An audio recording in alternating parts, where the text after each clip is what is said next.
Mental illness indirectly affects all Canadians at some time through a family member, a friend, or a colleague. And in any given year, 1 in 5 people in Canada will personally experience a mental health problem or illness. We met with Mr. Jerry Tan, who has served as a pastor for the past 37 years and is currently working with the Mental Health Commission of Canada. We spoke to him to discuss the rise of the mental health issues and challenges. I would say the primary thing that I see is not so much some of the peripheral mental health issues like psychosis, which affects maybe 1% of Canadians. It's more anxiety issues.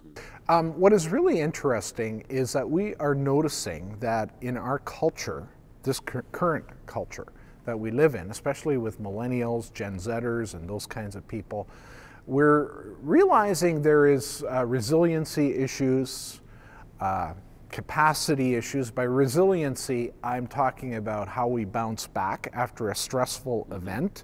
And capacity is like building up your mental health, very much like weightlifting.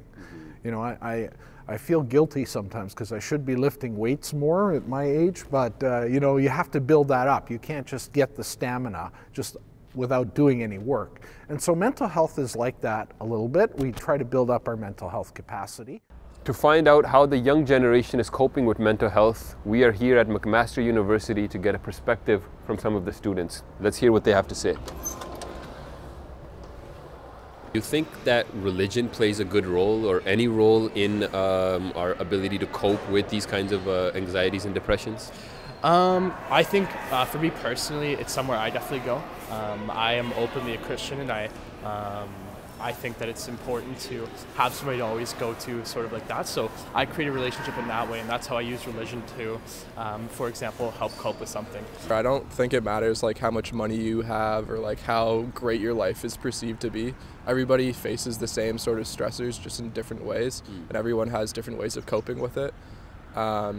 So I think mental health is like, it doesn't matter who you are, you still face those. Everybody faces it. I definitely think what's lacking is people's sense of fulfillment, because they have all these material items but they still don't feel happy.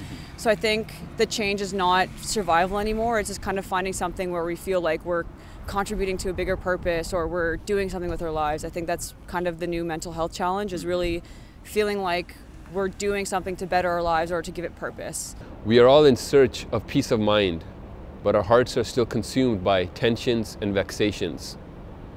Materially, we have everything that we need, yet our minds are still plagued with anxiety and our hearts are unfulfilled. In a special interview published in the Review of Religions magazine titled Grief, Isolation and Mental Health, His Holiness Hazrat Mirza Masroor Ahmad, the Caliph of the worldwide head of the Ahmadiyya Muslim Community, explained the Islamic perspective on coping with mental health issues. His Holiness stated that God tells us to cry and weep before Him. This is clear from chapter 13, verse 29 of the Holy Quran, wherein God states that it is in the remembrance of Allah that hearts can find comfort. His Holiness goes on to say that therefore one should express everything before Allah. When your prayer is accepted, it gives great satisfaction and relief. The reality is that until a person attains inner peace, the material comforts are worthless. The one thing that money cannot buy is inner peace.